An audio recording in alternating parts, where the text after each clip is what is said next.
नमस्कार, मैं रवीश कुमार। 18 मिनट से ज्यादा का भाषण था।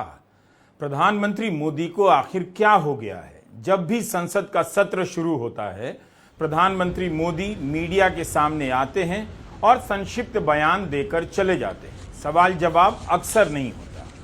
इसके पहले भी प्रधानमंत्री 5-6 मिनट लंबा बोलते रहे हैं, लेकिन आज तो उन्होंने रिकॉर्ड तोड़ दिया। 18 मिनट से भी लंबा बोलते चले गए। कोई सवाल नहीं, बस एक तरफा भाषण। अगर इतना ही वक्त था उनके पास, तो क्या उम्मीद की जाए कि प्रधानमंत्री मोदी सदन के भीतर भी एक एक सवाल का इसी तरह जवाब देंगे? अपने 18 मिनट के इस वक्तव्य में जो दावे कर रहे हैं, उनके समर्थन में क्या सदन के भीतर आंकड़े रखेंगे? प्रधानमंत्री मोदी ने कहा कि 2014 से पहले महंगाई बहुत थी, डबल डिजिट में थी। क्या देश भूल गया कि 95 रुपया लीटर पेट्रोल कब से भरा रहा है? 2014 से पहले तो पेट्रोल 60 रुपया लीटर भी नहीं था। तो महंगा क्या है, 60 रुपया लीटर या 95 रुपया लीटर? क्या महंगा है, आप ही बताइए। क्या देश भूल गया कि 2014 के बाद महंगाई के कारण बैंकों में आम बचत खातों में बचत दर 50 साल में सबसे कम हो गई? क्या देश भूल गया कि 2000 में नए नए इंजीनियर को टॉप आईटी कंपनी में शुरुआती सैलरी 20,000 रुपए की मिलती थी, जो आज भी उतनी ही है? 25 साल से शुरुआती सैलरी 20,000 रुपए ही है। प्रधानमंत्री मोदी किस भारत की बात कर रहे हैं? उनका 18 मिनट का भाषण यही बता रहा है कि वे मान चुके हैं कि देश को अब कुछ भी याद नहीं, केवल वही याद रहता है जो वो अपने भाषण में कहते हैं। क्या उनके भाषण को गोदी मीडिया इस तरह के तथ्यों के साथ प्रसारित करेगा? जिस तरह के तथ्य हमने बताए, कभी नहीं करेगा। अगर प्रधानमंत्री नरेंद्र मोदी 18 मिनट तक सदन के बाहर प्रेस के सामने बोल रहे हैं, तो क्यों नहीं सदन के भीतर आ रहे हैं? 77 महीने में पहली बार मुद्रास्फीति की दर 2.1 पर आई है। 6.5 साल में पहली बार। जनवरी 2019 में मुद्रास्फीति की दर 2% थी। 6.5 साल से देश महंगाई की मार झेल रहा है और प्रधानमंत्री मोदी 2014 के पहले की महंगाई की याद दिला रहे हैं। पिछले 5 वर्ष में कीमतें 28% बढ़ी हैं और 10 वर्ष में 58%। कुल मिलाकर देखें तो आज 10 साल की तुलना में कहीं ज्यादा महंगाई है। इस विषय पर न्यूज लॉन्ड्री में विवेक कौल का यह लेख जरूर पढ़िए। अगर 2014 से पहले बहुत महंगाई थी, तो महंगाई के सवाल पर ही प्रधानमंत्री मोदी अपने आंकड़े लेकर सदन में आ जाएं और बताएं कि यूपीए के समय पेट्रोल 55 से 60 रुपए लीटर था, वो महंगा था, या आपके समय के कई साल से पेट्रोल 95 रुपए लीटर मिल रहा है, ये महंगा है। हम किस दुनिया में रह रहे हैं? क्या वाकई आज भारत की जनता को महंगाई का कोई असर नहीं हो रहा? एक जमाना था 2014 के पहले, जब महंगाई का दर, इन्फ्लेशन रेट डबल डिजिट में हुआ करता था। आज 2% के आसपास आकर के देश के सामान्य मानव के जीवन में राहत बन गया है, सुविधा बन गया है। 18 मिनट का भाषण है, संसद के भीतर नहीं, बाहर। विपक्ष आरोप लगा रहा है सदन के भीतर प्रधानमंत्री मोदी सवालों के जवाब नहीं देते। तो बताना चाहिए सरकार को, पीआईबी को, कब कब उन्होंने खुद सदन के भीतर जवाब दिया है। क्या आपने उन्हें सदन के भीतर महंगाई पर जवाब देते देखा है? 95 रुपए लीटर पेट्रोल को महंगा बताते सुना है? क्या गोदी मीडिया आपको बताता है कि 10 साल में चीजों के दाम 58% बढ़ गए? 58% का मतलब समझ रहे हैं? इससे आपकी कमाई की क्या दुर्गति हो गई होगी? किस तरह से झांसा दिया जाता है, गौर कीजिए इस पर। और जब विपक्ष ऑपरेशन सिंदूर पर चर्चा की मांग कर रहा है, तो गोदी मीडिया विपक्ष पर ही आरोप लगा रहा है, हंगामा कर रहा है विपक्ष। विपक्ष ने विशेष सत्र बुलाने की मांग की, लेकिन सरकार ने नहीं मानी। संसद की तारीख का ऐलान 47 दिन पहले कर दिया ताकि विशेष सत्र की मांग पीछे चली जाए। दो बार सर्वदलीय बैठक हुई पहलगाम हमले के बाद, लेकिन एक बार भी प्रधानमंत्री नहीं आए। पहली बार जब सर्वदलीय बैठक बुलाई गई तब मधुबनी में भाषण दे रहे थे, लेकिन सर्वदलीय बैठक में नहीं आए। उसके बाद दूसरी बैठक में भी नहीं आए। यह है विपक्ष और सर्वदलीय बैठक के प्रति आदर और उनका सम्मान। केवल यही बयान आता है कि हम चर्चा के लिए तैयार हैं, तो तारीख और समय भी बता दीजिए, फिर विपक्ष के लोग मांग नहीं करेंगे। हाउस में डिफेंस मिनिस्टर को बोलने देते हैं, उनके लोगों को बोलने देते हैं, मगर अगर विपक्ष का कोई कुछ कहना चाहता है तो अलाउड नहीं है। मैं लीडर ऑफ अपोजिशन हूँ, मेरा हक है, मुझे तो कभी बोलना ही नहीं देते। ये एक नया अप्रोच है। सर, पीएम ने विजय उत्सव सत्र बोला है। सर, पीएम बोल रहे हैं कि विजय उत्सव सत्र है, सेलिब्रेटेड सर, बट दौड़ के निकले हाउस से 1 सेकंड में। लेकिन चेयर बार बार कह रही थी कि हम चर्चा के लिए तैयार हैं, आप लोग बैठिए, हम चर्चा के लिए तैयार। चर्चा तो होगी, अगर वो अलाउ करेंगे तो होगी, मगर इशू ये है कि कन्वेंशन कहता है कि अगर सरकार के लोग कुछ बोले तो हमें भी स्पेस मिलनी चाहिए। हम 2 शब्द कहना चाहते थे, मगर विपक्ष को ही अलाउड नहीं। विपक्ष को ही विलन बनाने का खेल चलता है। 21 जुलाई को गोदी मीडिया ने यह न्यूज फ्लैश करना शुरू कर दिया सुबह सुबह कि प्रधानमंत्री मोदी 10 बजे मीडिया से बात करेंगे। इस तरह का भ्रम फैलाने की कोशिश हुई जैसे प्रेस कॉन्फ्रेंस होने वाली है। तभी लोग मजाक करने लगे और उनका मजाक सही साबित हुआ। प्रधानमंत्री आए और बोलकर चले गए 18 मिनट से ज्यादा। जब बाहर 18 मिनट तक बोल सकते हैं तो इससे कम समय में संसद के भीतर सारे सवालों के जवाब खुद क्यों नहीं देते? 11 साल बीत गए, एक प्रेस कॉन्फ्रेंस नहीं की। इस पर कांग्रेस के महासचिव जयराम रमेश का बयान भी आ गया कि संसद के भीतर प्रधानमंत्री मोदी सवालों के जवाब नहीं देते। जयराम ने कहा कुछ ही देर में सज धज कर प्रधानमंत्री संसद भवन के बाहर अपने चिर परिचित अंदाज में मीडिया के सामने देश के नाम अपना संदेश देंगे। हर बार की तरह इस बार भी वही घिसी पिटी खोखली बातें दोहराई जाएंगी। प्रधानमंत्री मोदी संसद में बहुत बहुत बहुत कम दिखाई देते हैं। वे साल में केवल एक बार राष्ट्रपति के अभिभाषण पर धन्यवाद प्रस्ताव के दौरान बोलते हैं। जयराम रमेश ने कहा प्रधानमंत्री मोदी संसद के भीतर साल में एक बार बोलते हैं, संसद में भी कम दिखाई देते हैं। उन्होंने कहा बहुत बहुत बहुत कम दिखाई देते हैं।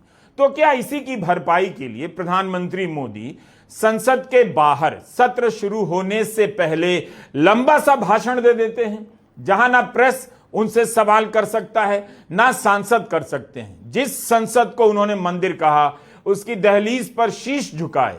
क्या प्रधानमंत्री मोदी उसी संसद के भीतर अपने विभागों से संबंधित सवालों पर खुद जवाब नहीं दे सकते? उनके राज्य मंत्री जवाब देते हैं, दे सकते हैं वे भी, लेकिन बहुत बहुत कम दिखाई देना या जवाब नहीं देने का आरोप क्या मात्र सियासी है या संसद का आंकड़ा भी इसकी पुष्टि करता है? 18 मिनट का भाषण और एक सवाल जवाब नहीं। इस वीडियो में ट्रंप एप्स्टाइन फाइल से जुड़े सवालों से चिढ़कर आगे बढ़ जाते हैं। यह एक उदाहरण है कि किसी देश के राष्ट्रपति या प्रधानमंत्री तभी प्रेस के सवालों का जवाब नहीं देते जब उन्हें जवाब देने से बचना होता है या वाकई उनके पास समय नहीं होता। लेकिन संसद सत्र के शुरू होने पर प्रधानमंत्री मोदी मीडिया के सामने रस्म निभाने आते हैं तो 18 मिनट तक बोलते ही चले गए। इतनी देर में 1-2 सवाल ही ले लेते, मगर सवालों से उनकी पुरानी दोस्ती है जो आज तक बनी हुई है। उन्होंने एक भी सवाल नहीं लिया, ना किसी ने पूछा होगा। 2017 के शीत सत्र से पहले प्रधानमंत्री मोदी संसद के बाहर सिर्फ 2.5 मिनट बोलते हैं। 2018 के मानसून सत्र से पहले 2.5 मिनट का ही वक्तव्य देते हैं। 2020 के मानसून सत्र से पहले उनका वक्तव्य 6 मिनट का हो गया। 2021 में मानसून सत्र से पहले प्रधानमंत्री 4.25 मिनट तक बोले। दिसंबर 2022 में शीत सत्र में उनका वक्तव्य 8.5 मिनट का हो गया। 2023 के मानसून सत्र में 8 मिनट तक बोलते हैं। इसी भाषण में वे पहली बार मणिपुर का जिक्र करते हैं, जबकि उनसे मांग की जा रही थी वे मणिपुर पर संसद के भीतर बयान दें। इसके पहले नवंबर 2024 के शीतकालीन सत्र से पहले बाहर 11.5 मिनट तक बोलने का रिकॉर्ड बनाया था। अब तो इस बार यह रिकॉर्ड 18 मिनट से ज्यादा का हो गया है। क्या इस बार भी इशारा है कि जो बोलना था बोल दिया, अब संसद के भीतर बोलने की उम्मीद ना की जाए? क्या प्रधानमंत्री मोदी संसद की परवाह नहीं करते? उनके भाषण में संसद को लेकर बहुत अच्छी अच्छी बातें होती हैं, काफी गंभीरता से संसद को लेकर बातें करते हैं, लेकिन खुद क्यों नहीं उसकी प्रक्रियाओं में भाग लेते हुए नजर आते हैं? मंदिर कहा उन्होंने संसद को। क्या जब सत्र चल रहा हो प्रधानमंत्री मोदी को लगातार नहीं रहना चाहिए, ज्यादा सदन में नहीं आना चाहिए, खुद सवालों के जवाब नहीं देने चाहिए? इतना खराब रिकॉर्ड क्यों है? विपक्ष एक भी सवाल का जवाब ना देने का आरोप उन पर क्यों लगाता है? क्या आप जानते हैं कि लोकसभा में 6 साल से कोई उपाध्यक्ष नहीं? यह संवैधानिक पद है और 6 साल से खाली है। उपाध्यक्ष का चुनाव संविधान का एक अनिवार्य प्रावधान है। अगर यह नहीं किया जाता है तो आर्टिकल 93 का उल्लंघन माना जाएगा।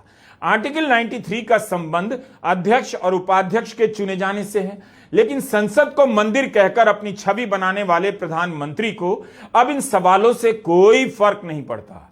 2019 से 24 के बीच लोकसभा का उपाध्यक्ष पद खाली रहा, इसका चुनाव कराने का वक्त नहीं आया। आमतौर पर यह पद विपक्ष को दिया जाता है, लेकिन 2014 में एनडीए के सहयोगी दल एआईएडीएमके के एम थंबीदुराई को उपाध्यक्ष बना दिया गया, जबकि यूपीए के समय बीजेपी के करिया मुंडा उपाध्यक्ष बनाए गए थे। तो कितना आसान है मंदिर कह देना और प्रावधानों का पालन हो रहा है या नहीं इसकी परवाह नहीं करना। विपक्ष से सहयोग की आशा करने की बात कहने वाले प्रधानमंत्री ने कभी इसकी परवाह नहीं की। क्या उपाध्यक्ष का पद इसलिए खाली रहता है ताकि विपक्ष के पास ना चला जाए? 18 मिनट के भाषण में प्रधानमंत्री एक तरफा दावे करते रहे। मॉनसून सत्र को विजयोत्सव कह दिया। विपक्ष ऑपरेशन सिंदूर को लेकर 2 महीने से अनेक सवाल उठा रहा है। ऐसा लग रहा है प्रधानमंत्री ने आज ही उन सवालों को खारिज कर दिया और संकेत दे दिया हो कि वे जो मानते हैं वही है और जो कहना था अब कह दिया। ये मॉनसून सत्र एक विजयोत्सव है। पूरी दुनिया ने भारत की सैन्य शक्ति का, भारत के सैन्य के सामर्थ्य का रूप देखा है। ऑपरेशन सिंदूर में भारत की सेना ने जो लक्ष्य निर्धारित किया था 100% अचीव किया। आतंकियों के आकाओं के घर में जाकर के 22 मिनट के भीतर भीतर ऑपरेशन सिंदूर के तहत उसको जमींदोज कर दिया गया। भारतीय सेना के प्रमुख जनरल अनिल चौहान, उप प्रमुख lieutenant general Rahul R Singh के बयानों से कई सवाल निकलते हैं। विमानों के गिरने की बात हुई है, चीन पाकिस्तान को लाइव डेटा दे रहा था उसकी बात की गई है। उपाध्यक्ष ने दावा किया पाकिस्तान को उपकरण देकर चीन अपने हथियारों की टेस्टिंग कर रहा था। भारत पाकिस्तान के साथ साथ चीन से भी लड़ा, यह बात खुद सेना के उपाध्यक्ष कह रहे हैं, लेकिन सरकार चीन का नाम तक नहीं लेती। सेना के टॉप ऑफिसर ने अगर ये बयान नहीं दिए होते तो आपको पता भी नहीं चलता लड़ाकू विमानों के गिरने का मामला क्या था। डिफेंस अटैचे इंडोनेशिया में कहते हैं राजनीतिक नेतृत्व की बंदिशों के चलते भारत को विमानों का नुकसान हुआ। सेना को पता है कौन क्या बात कर रहा है, उससे सेना का मनोबल नहीं गिर रहा। अगर सांसदों के सवाल उठाने से सेना का मनोबल गिरता है तो इसका मतलब है मोदी सरकार सेना को अपना ढाल बना रही है। सवालों के जवाब नहीं देने हैं तो सेना को आगे कर मनोबल का नाम लेकर इस तरह की दलील दे रही है। सेना खुद बात कर रही है सिंगापुर में, इंडोनेशिया में, दिल्ली में, लेकिन इन सवालों पर बात करने से प्रधानमंत्री मोदी को क्यों लगता है सेना का मनोबल गिर जाएगा? अपनी कमियों पर बात सेना खुद कर रही है, लेकिन संसद को क्यों एक स्वर में बातें करनी चाहिए? फिर पता कैसे चलेगा, उन सवालों के जवाब कैसे मिलेंगे कि ऑपरेशन सिंदूर के समय क्या हुआ? ट्रंप के दबाव में सीज फायर हुआ या नहीं? मुझे विश्वास है कि जब सदन इस विजयोत्सव को एक स्वर में विजय के भाव से इस सत्र के दरमियान उन ओजस्वी तेजस्वी भावनाओं को प्रकट करेगा, तो भारत की सैन्य शक्ति को बल मिलेगा, प्रोत्साहन मिलेगा, देशवासियों को प्रेरणा मिलेगी और सैन्य क्षेत्र में जो रिसर्च, इनोवेशन और मैन्युफैक्चरिंग हो रहे हैं, made in India defence equipment बन रहे हैं, उसको भी एक बल मिलेगा और जो भारत के नौजवानों के लिए नए रोजगार के अवसर पैदा करेगा। प्रधानमंत्री मोदी के इन बयानों को सुनकर लगता है कि सब कुछ ठीक ठाक है। Bharat made in India defence equipment बना रहा है। यह सब इसलिए भी है कि मीडिया आपको सच नहीं बताता। उनके बयानों को पूरा का पूरा दिखा दिया जाएगा। कल के अखबारों में, 22 जुलाई के अखबारों में मोटी मोटी हेडलाइन छप जाएगी, लेकिन उनका वास्तविकता से कितना संबंध है, इस पर कोई जानकारी आपको नहीं दी जाएगी।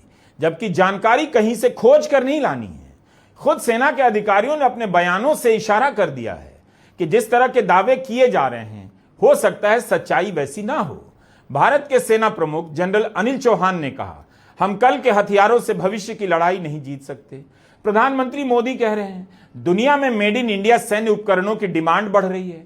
कुछ हफ्ते पहले हमने अपने शो में एक वीडियो में वायुसेना के अध्यक्ष के बयान के बारे में आपको बताया था, जिसमें वे कह रहे हैं कि HAL से समय पर डिलीवरी नहीं की जा रही है। 30 मई का हमारा यह वीडियो आपने जरूर देखा होगा। फिर से देखिए, हम इसका लिंक डिस्क्रिप्शन में दे रहे हैं। भारतीय वायुसेना के प्रमुख air chief marshal Amarpreet Singh ने उद्योग जगत के एक बड़े संगठन CII के कार्यक्रम में कहा, हिंदुस्तान एरोनॉटिक्स लिमिटेड का एक भी प्रोजेक्ट समय पर डिलीवर नहीं हुआ है। एक भी प्रोजेक्ट, टाइमलाइन दे देने के बाद भी एक भी ऐसा प्रोजेक्ट नहीं है जो समय पर पूरा हुआ हो। हमें इसके बारे में देखना होगा, हम क्यों ऐसे वादे कर रहे हैं जिन्हें पूरा नहीं किया जा सकता। कॉन्ट्रैक्ट साइन करने के समय ही कई बार हमें पता होता है कि यह पूरा नहीं होगा, लेकिन हम बस साइन कर देते हैं। इससे पूरी प्रक्रिया गड़बड़ा जाती है। बताइए, वायुसेना के प्रमुख मेड इन इंडिया की एक अलग सच्चाई बताते हैं और प्रधानमंत्री मोदी को सुनिए तो लगेगा मेड इन इंडिया के तहत क्या क्या नहीं हो रहा। कि हम सब मिलकर के डिफेंस के क्षेत्र में आत्मनिर्भर होने के इन प्रयासों को बल दें, सेना के सामर्थ्य की सराहना करें। और मैं आज देशवासियों के सामने जरूर कहूंगा और देश के राजनीतिक दलों से भी कहूंगा कि देश ने एकता की ताकत देखी है, एक स्वर का सामर्थ्य क्या होता है देखा है। तो सदन में से भी सभी माननीय सांसद उसको बल दें, उसको आगे बढ़ाएं। और मैं जरूर कहूंगा, राजनीतिक दल अलग अलग है, हर एक का अपना एक एजेंडा है, अपनी एक भूमिका है, लेकिन मैं इस वास्तविकता को स्वीकार करता हूं कि दल हित में मत भले न मिले, लेकिन देश हित में मन जरूर मिले। आज सेना को लेकर बहुत सारे सवाल देश के सामने हैं। सेना के अफसर ही उन सवालों की तरफ हमारा ध्यान खींच रहे हैं। लेकिन यह क्या बात हुई कि संसद में इस तरह से बात करें कि सेना का मनोबल ना गिरे। अगर आपने इतना अच्छा काम किया है तो आइए सदन के भीतर जवाब दीजिए। पहलगाम हमला 22 अप्रैल को हुआ था। अब तक आतंकवादी पकड़े तो नहीं गए, लेकिन हुआ क्या? एक मिनट लेकिन J&K में कम से कम इंटेलिजेंस, इनकी सिक्योरिटी है, उसके बारे में उनका फेल्यूर हुआ, ये उन्होंने ही कहा है। लेफ्टिनेंट गवर्नर ने कहा है इसमें इंटेलिजेंस फेल्यूर है, ये एक्सेप्ट उन्होंने ही किया, ये हमारी बात नहीं सर। सीडीएस उपसेना प्रमुख और एक वरिष्ठ डिफेंस अटैची ने कुछ बेहद संवेदनशील खुलासे भी उन्होंने किए, जहां पर नहीं, मैं सुनता हूं उनका, मेरा एक ही मिनट सुनिए। Okay, 1 minute please sir, only 1 minute मेरा सुनिए, उसके बाद उनको दीजिए प्लीज। सर, विषय ये है, इन विषयों पे मुझे विषय प्रश्न नहीं है, ये पहलगांव एंड ऑपरेशन सिंदूर के बारे में आपने जो दुनिया को बताया, हमको बताया, हिंदुस्तान के लोगों को बताया, उसकी बात कर रहा हूं। हमारे को इंफॉर्मेशन तो देना चाहिए, हमारे से तो आपने मदद ली। और दूसरी चीज सर, दूसरी चीज सर, अमेरिका के राष्ट्रपति ट्रंप 24 बार उन्होंने, बाद में सफाई, 24 बार उन्होंने कहा मेरे इंटरफियरेंस से मैं समझौता किया, तभी ये युद्ध थामा, नहीं ये युद्ध, नहीं ये युद्ध स्टॉप जो हुआ मेरे वजह से हुआ। अरे देश के साथ ये अपमानजनक है। सरकार हमेशा कहती है चर्चा के लिए तैयार है, लेकिन बाद में किस नियम पर चर्चा हो, इसी को लेकर कई दिनों तक बहस करती रहती है। विपक्ष जिन नियमों के तहत चर्चा की मांग करता है, सरकार कभी राजी नहीं होती। अब खबर आई है कि प्रधानमंत्री मोदी फिर से विदेश दौरे पर जा रहे हैं। 21 जुलाई से संसद का मानसून सत्र शुरू हो रहा है। प्रधानमंत्री मोदी 23 से 26 जुलाई के बीच ब्रिटेन और मालदीव के दौरे पर रहेंगे। क्या भारत के प्रधानमंत्री कुछ ज्यादा ही विदेश यात्राएं करते हैं? जुलाई महीने में ही 2 से 9 जुलाई के बीच घाना, त्रिनिदाद, टोबैगो, अर्जेंटीना, ब्राजील और नामीबिया के दौरे पर थे। कांग्रेस महासचिव जयराम रमेश ने कहा है, उम्मीद है प्रधानमंत्री इस बार संसद में चर्चा के लिए आएंगे, जब पहलगाम हमला, ऑपरेशन सिंदूर और राष्ट्रपति ट्रंप से जुड़े मुद्दों पर बात होगी। लेकिन 48 घंटे बाद ये super premium frequent flyer PM एक और विदेशी दौरे पर निकल पड़ेंगे। मणिपुर की जनता के पास निराश होने की एक और वजह होगी। पिछले साल मानसून सत्र के समय भी प्रधानमंत्री विदेश गए थे। 8 जुलाई को जयराम रमेश ने बयान दिया था, नॉन बायोलॉजिकल प्रधानमंत्री आज मॉस्को जा रहे हैं। वहीं लोकसभा में विपक्ष के नेता असम और मणिपुर जा रहे हैं। नॉन बायोलॉजिकल प्रधानमंत्री के लिए ढोल पीटने वालों ने इस बात को लेकर बड़े बड़े दावे किए कि उन्होंने रूस यूक्रेन युद्ध को कुछ समय के लिए रुकवा दिया। उनकी मॉस्को की इस यात्रा के दौरान संभवतः और भी विचित्र दावे किए जाएंगे।